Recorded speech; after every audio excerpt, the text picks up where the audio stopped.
అందరికీ నమస్కారం అండి. మరి మనం తెనాలి రామలింగ కథలు చెప్పుకుంటున్నాం కదా. మరి ఇది ఒక చిన్న సంఘటన. ఏమిటంటే, రామలింగారు కాళికాదేవి వరం వల్ల గొప్ప కవి అయ్యాడు కదా. కానీ ఏం లాభం?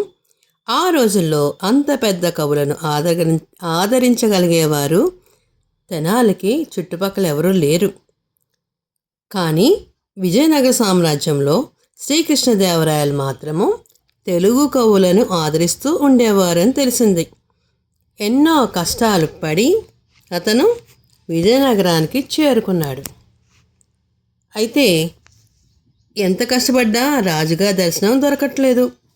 రాజ ఆస్థానంలో ప్రవేశించడం మాట అలా ఉంచి రామలింగ ఆ ఊళ్ళో విచారిస్తే, రాయలవారి గురువుగారైన తాతాచార్యులు అని పట్టుకుంటే రాజస్థానంలోకి సులభంగా వెళ్ళొచ్చు అని కొంతమంది చెప్పారు. రామలింగ కవి ఆ రోజు నుంచి తాతాచార్యుల వారింటికి వెళ్ళి ఆయనకి సేవలు చేస్తూ మొదలుపెట్టాడు. ఇలాగా 3 మాసాలు శ్రమపడి ఎన్నో కష్టాలు పడి అతనికి సేవ చేస్తూనే ఉన్నాడు. ఆచార్యులు అనుగ్రహం కలగలేదు. నీ బోటి వాళ్ళకి రాజుగారి దర్శనం ఏమిటి, నీ కవిత్వం వారికి వినిపించడం ఏమిటి అని నవ్వాడు. ఆఖరికి రామలింగడికి విసుగు పుట్టి ఒకనాడు ఆస్థానంలో బంట్రోత్తుకి లంచం ఇచ్చి దర్బార్లోకి వెళ్ళాడు. అప్పుడు దర్బార్లో ఒక పెద్ద వేదాంత చర్చ జరుగుతుంది. ఒక పండితుడు ప్రపంచమంతా మిథ్య అని, మనం చూసేదంతా కల్పితమని చెబుతున్నాడు. సభలో వాళ్ళంతా ఆశ్చర్యంగా నోరు వెలబడి చూస్తున్నారు. ఆయన ఉపన్యాసం చాలించి కూర్చోగానే రామలింగ లేచి, స్వామి, మనం ఇప్పుడు చేస్తున్నవన్నీ కూడా చేస్తున్నామని అనుకోవట్లేదా అని అడిగాడు. ఆయన అవును అంతే అన్నాడు. అయితే స్వామి, మహారాజు గారు ఇప్పుడు మనకి భోజనాలు పెట్టిస్తారు కదా, మీరు తినకుండా మానుకోండి. ఈ ప్రపంచం మిథ్య కాదనుకునే మా బోటి వాళ్ళం కొంతమంది భోజనం చేస్తాము అన్నాడు రామలింగ కవి. సభలో వాళ్ళంతా గొల్లు నవ్వారు. పాపం ఆ వేదాంతి మొహం చిన్నబోయింది. రాయలవారు రామలింగని సమస్ఫూర్తికి మెచ్చుకొని ఆ స్థానంలో చోటిచ్చారు. రామలింగ కోరిక నెరవేరింది. ఇక తాతాచార్యులను ఎలా పని పట్టాలా అని ఆలోచిస్తూ మొదలుపెట్టాడు. తాతాచార్యుల వారికి తెల్లవారుజామున లేచి తుంగభద్రా నది నదికి స్నానానికి వెళ్ళడం అలవాటు. ఆ సంగతి రామలింగ కవి తెలుసుకుని ఒక రోజున తాతాచార్యుల వారు స్నానం చేస్తుండగా బట్టలు తీసి దాచేశాడు. ఆచార్యుల వారు స్నానం చేసి ఇంటికి వచ్చి చేస్తుంటే గుడ్డలు లేవు. రామలింగడు అప్పుడే ఏమీ తెలియని వాడిలాగా ఒకవైపు నుంచి ఆచార్యుల వారిని పలకరించాడు. రామలింగం చూసేసరికి ఆచార్యుల వారికి పై ప్రాణాలు పైనే పోయినాయి. ఇది రామలింగడి పనే చేసుంటాడని గ్రహించి బతిమాలడం మొదలుపెట్టాడు. నా బట్టలు నాకు ఇవ్వా అని అడిగాడు. రామలింగ చాలాసేపు బతిమాలించుకున్నాక ఆఖరికి ఒక షరతు మీద బట్టలు ఇవ్వడానికి ఒప్పుకున్నాడు. అదేమిటంటే, తాతాచార్యుల వారు రామలింగని ఊళ్ళో దాకా మొయ్యాలి. ఏం చేస్తాడు పాపం. ఆచార్యుల వారు విధి లేక ఒప్పుకున్నాడు. అప్పుడు తూర్పు తెల్లారుతుంది. రామలింగాన్ని భుజం మీద ఎక్కించుకుని ఊళ్ళో వచ్చి పడదామని పరుగు తీయడం మొదలుపెట్టాడు. అలా పరుగు తీస్తున్నాడు. అప్పటికి ఊళ్ళో వాళ్ళంతా లేచిపోయారు. తెల్లారిపోయింది కదా. మరి తాతాచార్యుల వారు రామలింగాన్ని భుజాన్ని మీద ఎక్కించుకొని పరిగెత్తడం అంతా చూస్తూ ఆశ్చర్యంతో అలాగ చూస్తూ ఉండిపోయారు. ఇదేమిటి, తాతాచార్య గారు ఎవరో కుర్రాడిని ఎక్కించుకుపోతున్నాడేమిటి అని అనుకున్నారు. వాళ్ళు గుంపులుగా జనం తాతాచార్యుల వారు రామలింగాన్ని మోయడం కనిపించింది. వాళ్ళకి చాలా కోపం వచ్చింది. అక్కడి నుంచి రాయలవారు చూశారు. మేడమించి బంట్రోతు పిలిపించాడు. మీరు వెళ్ళి ఆ పైన ఎక్కున్న కూర్చున్న అతన్ని తన్నుకుంటూ తీసుకురండి అని ఆజ్ఞించాడు. మరి రాయలవారు ఏమన్నా ఆజ్ఞిస్తే మరి వెంటనే బట్టలు చేసేస్తారు కదా. మరి అలాగే బంట్రోతులు వచ్చి తన్నుకుంటారని అనుకున్నాడు రామలింగం. అతనికి వెంటనే ఒక ఉపాయం తట్టింది. ఏం చేశారంటే, తాతాచార్యుల వారిని మీద నుంచి దిగి, స్వామి, మీ చేత నేను తెలియక మీ చేతనే మోయించడం వల్ల నాకు ఎంతో పాపం వస్తుంది కదా. మళ్ళీ మిమ్మల్ని నేను మోస్తే ఆ పాపం పోదాం. దయచేసి నా మీద ఎక్కి కూర్చోండి, మోస్తానని బతిమాలాడు. పాపం ఆచార్య వారిని నమ్మి రామలింగని ఎక్కించి కూర్చున్నారు. రామలింగమే ఎక్కి కూర్చున్నారు. కొంచెం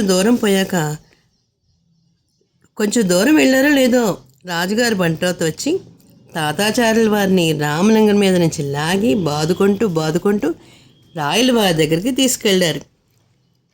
నేను రాజుగారి గురువుని, నన్ను ఎందుకు ఇలా కొడుతున్నారన్నా సరే వాళ్ళు వినలేదు. రాజుగారు రాయల వారికి గురువుగారు బాధలు చూడలేక మరీ కోపం వచ్చింది. రామలింగాన్ని పట్టుకుని ఇతన్ని తీసుకెళ్ళి గోతులో పాతిపెట్టి ఏనుగుల చేతి తొక్కించండి అని ఆజ్ఞాపించాడు. ఈ విధంగా తాతాచార్యుల కట్టుమంట చల్లారింది. రామలింగం చావకుండా తప్పించుకోగలిగాడా? మరి ఏం చేశాడంటే అది కూడా చిన్న తెలివితేటలతోని గూనిసాగను అందులోకి పెట్టి తన బయటికి వచ్చేసాడు. ఇలాగా చిన్న పనులన్నీ కూడా ఎంతో సమయస్ఫూర్తిగా చేస్తూ వచ్చాడన్నమాట. మరి అయితే మరొక చిన్న సంఘటన చెప్పుకుందామా? సంఘటన ఏమిటంటే, తిరిగే కాలు తిట్టే నోరు ఊరుకోదు. మన రామలింగడు చేసే దండగాలు రోజుకి మితిమీరిపోయాయి. చిక్కినల్లా వంచకుండా వదిలేవాడు కాదు. ఆఖరికి రాయల వారిని కూడా పరాభవం చేయడానికి పూనుకున్నాడు. రాయలవారు ఆయన కోపం వచ్చి రామలింగని అడవికి తీసుకెళ్ళి చంపమని 2 సేవలకు పంపించారు.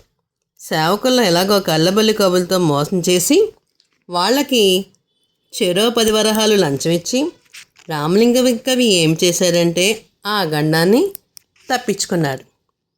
రక్తంతో ఉన్న కత్తిని రాయలవారికి చూపించాడు.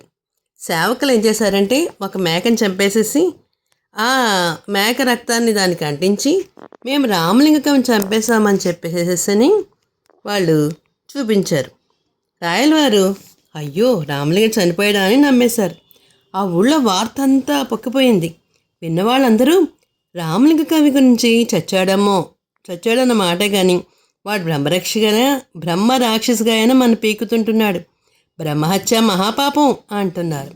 ఆ పాపం మనని ఊరికే వదలదు, దేశానికి వల్లమాలిన అరిష్టాలు జరుగుతాయి అని గుసగుసలాడుతూ మొదలుపెట్టారు. ఈ గుసగుసలన్నీ చివరికి రాయలవారి చెవుని పడ్డాయి. రాయలవారి పండితులను పిలిపించి పాప పరిహారంగా శాంతిక్రియలు చేయాలని సలహా ఇచ్చారు పండితులు. సరేనని రాయలవారు శాంతిక్రియలు జరిపించాలని తాతాచార్యుల వారిని పురమాయించారు. తాతాచార్యుల వారు 180 బ్రాహ్మణులతో ఒక అమావాస్య అర్ధరాత్రి వేళ ఊరి వెలుపలను మరిచెట్టు కింద శాంతి ప్రక్రియలు జరపడానికి పూనుకున్నారు. రామలింగ కవి ఆ సన్నాహం అంతా ఎలాగా ముందుగానే పసిగట్టాడు. తాతాచార్యుల వారి బృందంతో మరిచెట్టు కిందకు చేరక పూర్వమే రామలింగడు ఒంటి నిండా ఎర్రటి లక్క, మొహాన్ని నల్లని మసి పూసుకుని చెట్టు మీదగా కూర్చుని కొమ్మచాటును దాగి ఉన్నాడు. ఆచార్యుల వారు బ్రాహ్మణ బృందం హోమగుండం చుట్టూ చేరి మంత్రాలు చదువుతూ ఓ బ్రహ్మరాక్షసి అని పిలిచారు. కొమ్మల నుండి రామలింగ ఓ అని పలికాడు. అది వినగానే అందరూ తెల్లబోయి బ్రహ్మరాక్ష స్వయంగా పలుకుతుందేమో అని ఒకరు చూసుకున్నారు. అదనుకుని కాచుకున్న రామలింగ కవి హఠాత్తుగా చెట్టు మేంచి మొండి మనతో వాళ్ళ మధ్య హోమగుండం కాంతిలో బ్రహ్మరాక్షసి మళ్ళీ దూకాడు.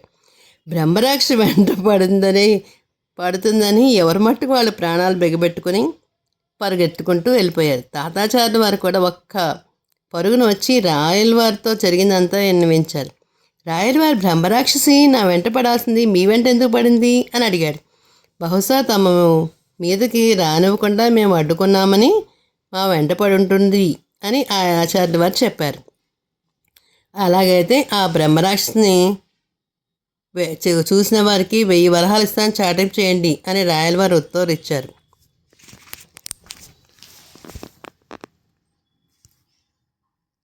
రాయలవారు ఒక చాటింపు వేశారు. ఎవరైతే బ్రహ్మరాక్షసిని పట్టుకొస్తారో వాళ్ళకి 1000 వరహాలు ఇస్తామని ప్రకటించారు. ఆ చాటింపు విన్న తర్వాత ఒక వ్యక్తి మీసాల గడ్డాలు పెంచుకుని మొహానికేమో విభూది పెట్టుకుని కుంకుమ బొట్టు పెట్టుకుని కాషాయ బట్టలు వేసుకుని భూత వైద్యుడిలాగా రాయలవారి దగ్గరికి వచ్చాడు. బ్రహ్మరాక్షసిని ఏలినవాడు అనుమతిస్తే నేను ఇక్కడికి వచ్చాను అన్నాడు భూత వైద్యుడు. అలాగా చెయ్యండి, కానీ అన్యాయంగా రామలింగాన్ని త్వరపడి చంపేశాను అన్నారు రాయలవారు. తమరు విచారించవలసిన పని లేదు, ఆయనని అంత అవసరమని సెలవిస్తే ఆ భేదవాడిని బ్రతికించే శక్తి కూడా నాకుంది అని అన్నాడు భూత వైద్యుడు. అంతకంటేనా కావాల్సింది ఏముంది స్వామి, అలాగే చేయండి, మీ వల్ల అయితే రామలింగాన్ని బ్రతికించండి అని అన్నాడు రాయలవారు. అంతా తాతాచార్యుల వారికి మాత్రము గుండె ఆగిపోయినంత పని అయింది. రామలింగడు తిరిగి బ్రతికితే తనకు తనకు అన్ని ఆటంకాలు అవుతాయి కదా. ఆచార్యుల వారికి తెలుసు. అందుకని ఇప్పుడు అంత శ్రమపడి ఒకవేళ అతను బ్రతికినట్లయితే రేపటికల్లా మరో ఏదో కొండమని చేస్తాడు కదా అని అనుకున్నాడు అతను. ఆయన అగ్రహారం చేరి గురి అయినా తిరిగి మళ్ళీ కనీసం 6 రోజులను తిరగడం బతుకుతాడా? అందుకని ఏదో హత్యాపాతకం చేసేసి ఎలాగైనా చేయాలని వాళ్ళు ప్రాయశ్చిత్తం జరపండి అన్నాడు. ఆచార్యుల వారు అంతా చెప్పేసుకున్నాడు. అలాగైతే మరి తెలియక అడుగుతున్నాను, రామలింగ చేసిన తప్పేమిటి? దానికి ఎవరు శిక్షించాలి? అలాంటప్పుడు ఈ ప్రాయశ్చిత్తం కావాలని ఎందుకు ఇలా చేశారు అని అడిగాడు భూత వైద్యుడు. దానికేముంది, అక్కడ దేశ క్షేమాలు కోరడం కోసమే కదా మేము ఈ పని చేసింది అన్నారు. ఆచార్యుల వారు చెప్పింది ముమ్మాటికి నిజమే. అలా అయితే ప్రారంభించమన్నారు రాయలవారు రామలింగ బ్రతకాలని చెప్పేసి. ఏదైతే నేను ఏలూరా చెప్పారు కాబట్టి నేను తప్పకుండా చేస్తానని భూత వైద్యుడు. బ్రాహ్మణ, నీవు ఊరి వైపు ఉన్న రావిచెట్టు దగ్గరికి వెళ్ళి అతని దగ్గరికి వెళ్ళి అంతవరకు జరిగింది ఏమిటో అంతా అడిగాడు. అడిగితే అతను చెప్పాడు, దాని ప్రాయశ్చిత్తం కూడా చేశానని చెప్పాడు.